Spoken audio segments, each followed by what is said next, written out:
Are you thinking about buying a home? It can be a super exciting journey, but it can also be very daunting and very overwhelming if you don't know what to expect going into it. So in today's video, I'm going to be doing a full buyer breakdown, going through the whole process from start to finish so that you know what to expect when you go to enter the housing market and you're not super caught off guard. Of course, it's still going to be a little bit overwhelming, but you're at least going to know the boundaries and what you're going to kind of the steps to take so that you can get into that house that you want.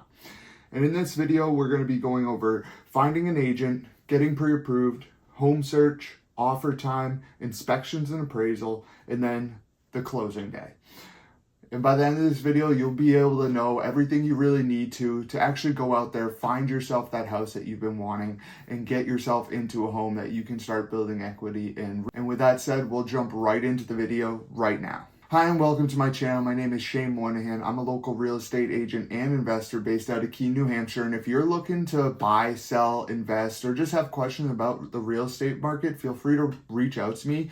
But if you're really serious about buying or selling, I do have a buyer's consultation that you can find the link below in the description. Go there, schedule 30 minutes, and we can meet, talk it over, and see what works for you and how we can get you into a house or out of a house depending on your situation. And with that said, we'll jump right into the buyer breakdown video now. So step number one in this whole buyer breakdown process is finding an agent. And you want to find an agent that's going to be a good fit for you and you can see working with, communicating, and going through this whole process with them. Because this I put as number one because it's probably the most important step for you, because your agent's going to be the one you're communicating with the most. You're going to see the houses all the time with them. You have to be on the same page with offers, same page with the search. All that stuff really matters. So finding someone who seems like they fit well with you, get you, that's the person that you want to go with. Don't just go with the first agent you meet, even though if they seem like a good fit and you're like, ooh, I really, really like this person, then yeah. But if you kind of have a little bit more time and you're planning this, I would interview 2-3 agents, kind of get their idea on the market, how they can help you, and what they think that'll set them apart from another agent, because it is a tough competitive market out here, and especially in the dead of winter with there not being that many listings, you want to have an agent that's actually going to do good by you, know the market, and make sure you don't miss out on that house that you really want. And when you're trying to find a great agent, you want to just do your research. Ask for referrals from people you know that maybe just bought a house. Look on the internet, of course, give it a Google search. Just about every real estate agent I know has a social media, so go on there, do a little bit of research, a little stalking on there, see if they actually post a lot, if they're really active, see if their stuff is up to date. Usually if they're taking care of that stuff, they're actually trying hard in business and trying to grow. So that's always a good sign of things. And of course, if they have videos and stuff available, watch those. See if it's someone that you can actually be like, this is someone I could connect with and I feel like they're on the same page as me. Now, step number 2 in the buyer breakdown is getting pre-approved. Now, this could be number 1, honestly. The reason I put number 2 is because if you find yourself a great real estate agent, they're going to have some really, really great lender recommendations that they work with often, so they know that they'll be able to help you as a buyer and be able to get you the best available loan that fits your situation, whether it be a low down payment, a better interest rate, whatever that you need, they'll be able to find it for you. And that's why I put this at number 2, but it is another one of those beginning steps that's super important. And you want to get pre-approved. Like I said, with a local lender really helps. You don't necessarily want these big box brands, because when you have an issue that comes with an appraisal or a safety issue, having someone that's not even in the state or doesn't really know the houses around here has a lot harder time placing a price on that property if they don't know the local real estate market like local lenders do with their appraisers. And with this, you'll probably hear pre-approval and pre-qualification. Now, when you first start, pre-qualification is going to be like the first thing you hear, because that's basically when the lender's taking stuff by word from you of what you make per year, what you spend, what your expenses are, your debts are, all that they're taking by word and then just giving you a pre-qualification. The pre-approval is when you actually provide them with some documents like pay stubs, tax returns, they do a credit check on you, all these things that actually say, hey, I looked through this guy, vetted him, and he's going to be able to get a mortgage. So you really do want the pre-approval, especially in this market. It just makes you actually look like a serious buyer. And of course, real estate is a long-term game and buying a house is a big deal.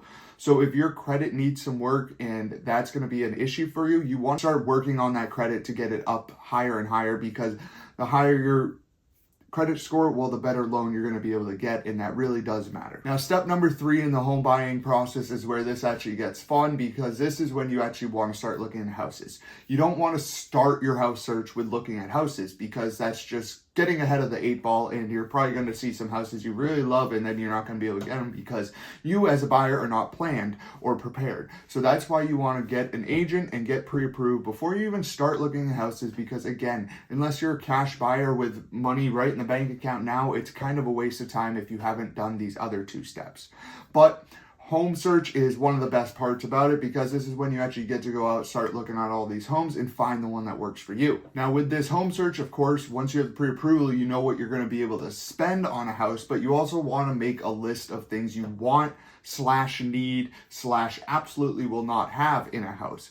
So you want to make a list of must-haves, absolute things you can't live without, the would like to haves, you know, like an ensuite on the primary bedroom or whatever that might be, granite countertop. It's not a deal breaker, but I'd love to have it. And then you want the absolute deal breakers, the ones where it's like, I don't want to live next to a cemetery. I want at least a ½ acre of land. Whatever your actual things are that it's like, hey, this is across the street from train tracks, I don't want it. Those things, just so if you send me a listing, I can be like, hey, I see this in the background, you said you don't want that, let's not even look at that one. And then you'll be like, all right, that's true. So you want to make that list so you actually are a little bit clearer on what you're looking for when you go to look at these houses. When you're touring the properties, now a good thing I always say is take some pictures, take a video of the property, especially if you're looking at 3 to 4, 5 houses on one day. You're going to start forgetting what the first 1 and 2 looked like. So you want to take some videos, pictures, actually remember what you looked at, what you liked, what you disliked, what the issues were. And with this, you want to be sure you're asking a real estate agent smart questions that actually apply to the house.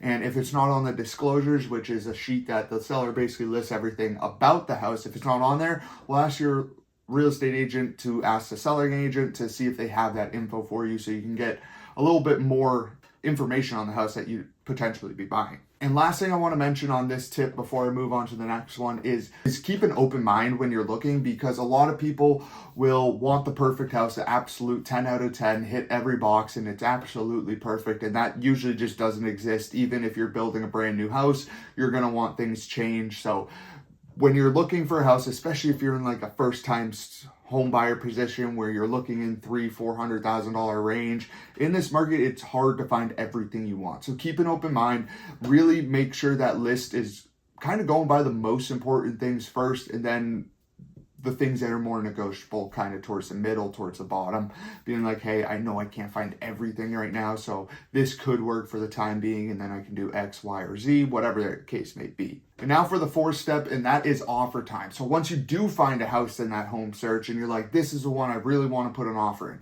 this is where you get serious, because again, you're writing up a contract to buy a house.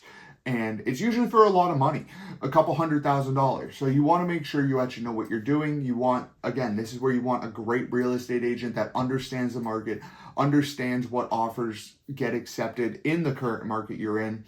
And they should really be doing their research, asking the listing agent about other offers, if there are any, if there's a deadline, what's the seller's biggest preferences in an offer, to really make sure it stands out and really applies to that particular seller. And during this time, remember that you hired a real estate agent. So this is like the most important time to actually listen to that real estate agent. Now, of course, you don't want to be paying more than the house is worth or paying more than you're comfortable with. But if it's in a competitive situation, your buyer's agent is telling you, hey, you're going to have to be at X to even be in this, and you don't want to do it because you think you could get it for less, well, that's expertise you hired them for. So this is where you should be listening to them, really debating if that would even work for you, and if this house is the correct one, if it has to be at that price, if it's higher than you think.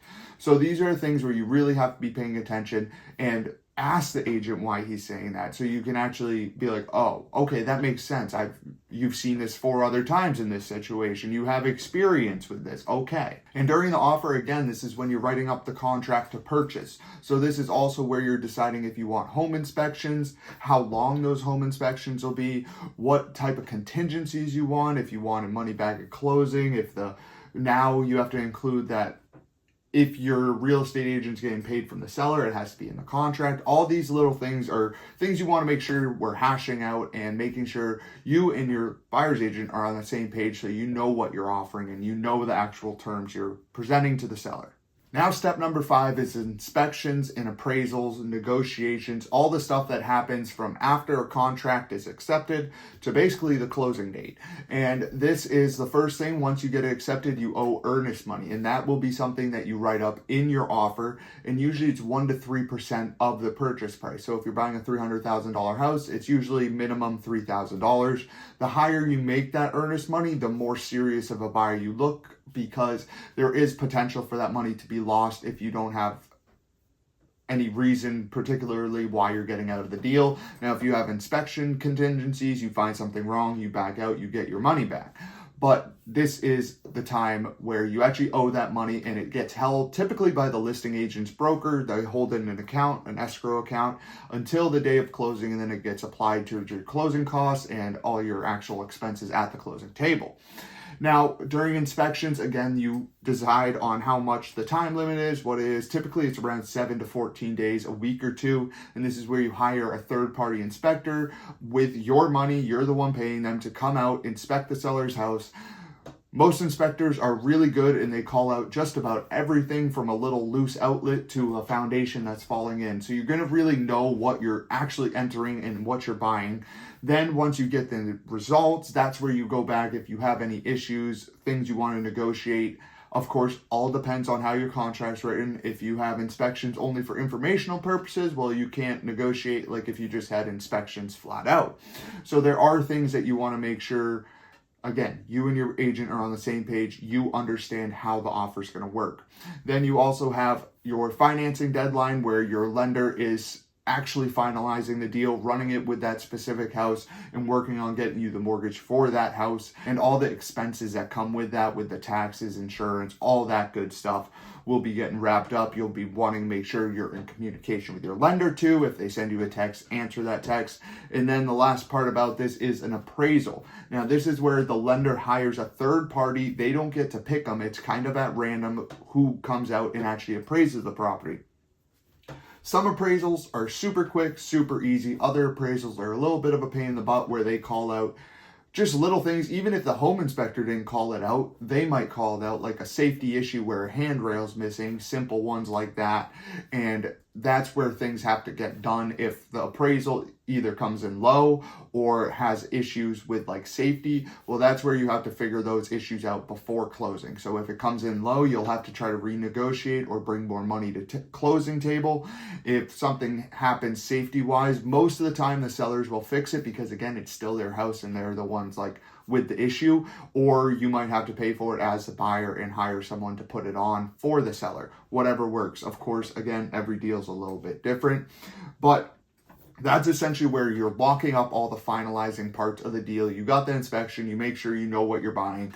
The lender is doing their stuff, actually making sure you're getting the loan. And then to really secure the loan, you get it appraised, making sure it's worth what you're paying and make sure there's no safety issues. And then we get to the last final part, number 6, and that is closing day. So that is when you actually are closing on the property. Typically before this, you have 24-hour period, maybe even 48-hour period to do a final walkthrough where the seller has everything moved out. You walk through, make sure the house is still standing, make sure there's no new holes in the wall from the seller moving out, all those things, just making sure the property's actually in the same shape you last saw it, either during the home tour or the home inspection, whichever one you last were in the house. You want to make sure it's what you first were thinking you were buying and it's still in that shape. Then from there, you go to the actual closing table, and this is where you're signing all your documents. If it's a cash deal, it's pretty quick. It only takes 20-30 minutes to sign everything. Now, if it's a finance deal like most of them are, well, then it's typically around 45 minutes to an hour and a half, depending on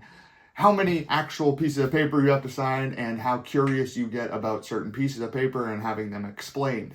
So this is the final part of the deal, you'll want to make sure you bring your driver's license to make sure they can actually identify you, because they do take a copy of it. And you want to make sure you actually have either the money wired the day before to the title company for closing, or you bring a certified bank check to the closing table with the money needed. And then once everything is signed, you get your keys and you are officially a new homeowner, and that's the end of the buying process. I hope this breakdown made it easy for you to understand what you're actually getting into when you go to buy a house, how the process works, what steps you have to take, and being a prepared buyer is huge in this market, especially when the spring market comes. We're going to see more listings and probably more competitive offer situations because people are kind of hibernating right now. So once the winter goes away, the spring comes out, you're going to want to be prepared and actually jump into this market. And if you're thinking about buying in this year, feel free to drop a comment below. I'll reach out to you, or feel free, again, I have a buyer's consultation that you can find the link in the description below. Feel free to book a time. We get on a little Zoom call for 30 minutes and I talk to you about how I can help you. So I hope this video added some value. If it did, hit that like and subscribe button, and I'll catch you guys next week with another video.